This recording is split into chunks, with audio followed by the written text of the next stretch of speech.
Hello, viewers. Today is Friday, October 18, 2024. I'm here to share my thoughts and opinions on the US presidential elections 2024.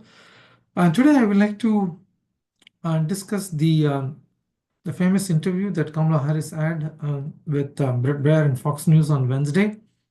There were lot of a lot of discussions and speculation around the conservative media stating that she did a very poor job and she was not able to answer Brett Baier's questions, and she got very animated and so on and so forth.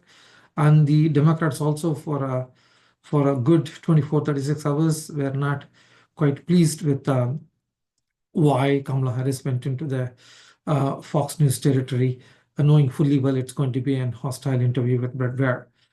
So let's look at some of the memorable moments on that interview and then decide whether it was really good or bad.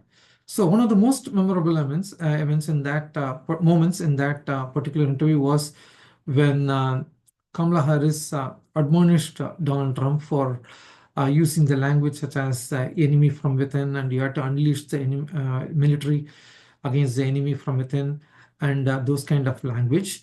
But Brett Baier, thinking that he was actually fact-checking her instantly, said that former President Trump did not say that in the sense that he has got a different explanation, and he says he has not said that.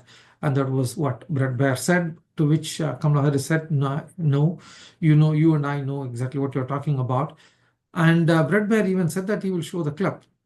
And he showed a clip of the town hall that he had instead of the clip of that meeting that he had with Mario Bartiromo, where he said enemy within. So instantly Kamala Harris said that you did not show the original clip. You know what I'm talking about. He has been talking about how he is going to imprison the political opponents and how he's going to unleash the military against the people that he doesn't like, and so on and so forth. So for a good 24 hours or so, the conservative media was so delighted that Brett Baier had a gotcha moment with Kamala Harris, and the Democrats were also a little bit worried. But then, in 24 hours on Thursday night, Brett Baier came out and apologized, stating that he was expecting the soundbite from the original clip where Donald Trump called for some kind of a military action against people who are enemy from within. So he did apologize for it, and he also showed, to be fair to him, he also showed the particular clip in question. So within 24 hours, he was forced to actually apologize, and that itself is a big victory for Kamala Harris.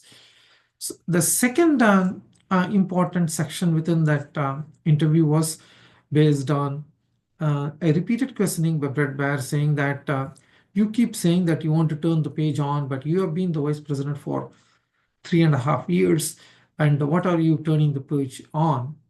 And I thought that Kamala Harris came back with a very good explanation, saying that she wants to turn the page from the rhetoric, the hateful rhetoric that has come out in the last decade or so, especially from Donald Trump. He has been running for the last 8.5, 9 years. And she said, that is what I'm turning the page on. And she said, he insisted that, no, you have been the vice president for 3.5 years. He was trying to say that she would like to turn the page on the Biden presidency, which she was not willing to do because there are some good things that President Biden has done, but she didn't want to disown those because she was part of the administration. So I do feel that she came back with a reasonable explanation for that turning the page comment that she has used repeatedly in the campaign trail. So these two, from my perspective, are the most important moments within that interview. I do understand that there are a lot of questions about illegal immigration and how many illegal immigrants have come during your administration. I will turn that question straight into Donald Trump as well. How many illegal immigrants came during his presidency? He didn't make any concerted effort to stop the illegal immigration. So to put a stop to all this illegal immigration nonsense, I think the illegal immigration will stop if and only if the big businesses and the people in the border districts of Arizona, Texas, and others do not employ these people for a cheap labor.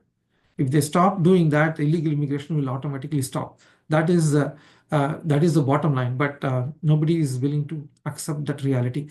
That's a different subject altogether. But nevertheless, let's go back to the question of whether it was helpful or hurtful for Kamala Harris. In my view, it has been very helpful in the sense that around 7.8 million Fox viewers watched the debate apparently. And even if we convert around 1,000 or 2,000 of them, it's going to be a plus. It's still better than zero for Kamala Harris. So especially in a tight election like this, you have to fight for every vote. And also you have to fight, in fact, both candidates should fight for every vote. And both candidates should fight as though that they are 3-4 points behind. That's how you win a presidential election. A presidential election is no easy joke, and the national media is not always favorable to you. They will have tough questions. You need to be prepared for that. And so both these candidates do not have their election tied up on their favor by any means. So they should fight for every vote. From Donald Trump's perspective, it looks as though that the his Republican campaign operatives and the strategists believe that he is winning right now, and they want to actually limit his appearances. I personally feel that they're making a mistake. On the other hand, Kamala Harris's campaign feels that they are lagging behind, and they want to put her in as many places as they can. And I think and that is a good strategy. They need to do that. In fact, I would encourage them to ask her to do a Meet the Press program over the weekend, and she should do at least 3 campaign events in a day. She has to actually run as though she is 3, 4, 5 points behind. Remember, both these candidates, this is just for both these candidates, they need to basically look at the campaign of, let's say, Bill Clinton in 1992. Bill Clinton in 1992 was pretty much assured of a victory 2 or 3 days before the election itself. This is not just coming from me. Paul Bagala, his strategist at that time, apparently told him 3 days before the election that all the polls and every other ground reports suggest that he is going to be the president of the United States, and he in fact informed him 3 days before the election. And even James Carville has talked about this. But Bill Clinton did not stop. He was campaigning nonstop till the election day. In fact, I remember that at 3 or 4 a.m. election day, he had a rally in Colorado. And that, I believe, was, if my memory serves me right, that I believe was the last campaign rally that he had. That was like 3 or 4 a.m. on election day. And then from there, he went to Arkansas to cast his ballot on the election day. So that's how hard he fought, even though he knew he was ahead. So these 2 candidates, they know that they are not ahead. So they should be basically they should be following the Clinton playbook rather than thinking that it's going to be an easy victory for either one of them. And then you can also look at John Kerry. John Kerry put up a very spirited fight till the very end. And you can go to Bob Dole. Bob Dole lost the election, but still he put up such a spirited fight in 1996. And he worked nonstop till the last day of the campaign. And in fact, he was responsible for the Republicans to regain majority in Congress. In fact, Newt Gingrich has talked about this. They won the House in 1994 in a landslide after 40 years. And then they had a real risk of losing that House in 1996.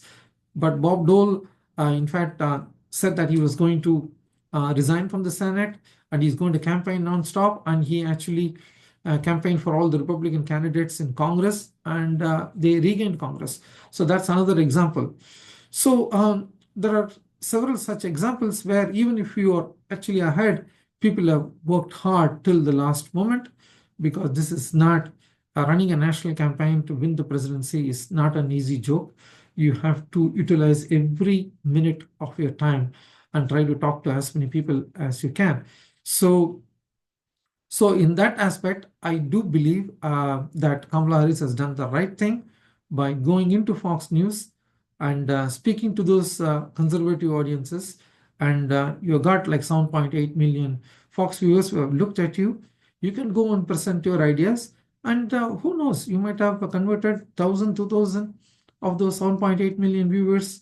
And so that is much better than zero. So I think overall, Kamala Harris did a good job in actually going into the invitation, knowing fully well she'll be asked tough questions, and she did reasonably well. And I hope both these campaigns work very hard till the last day of the campaign. But it looks as though that one campaign is not planning to do so, and but I do believe Kamala Harris is planning to do a lot more events per day, and that is a good sign for the Democrats. That's it for me today. I'll come back to you with a different program tomorrow. Till then, take care.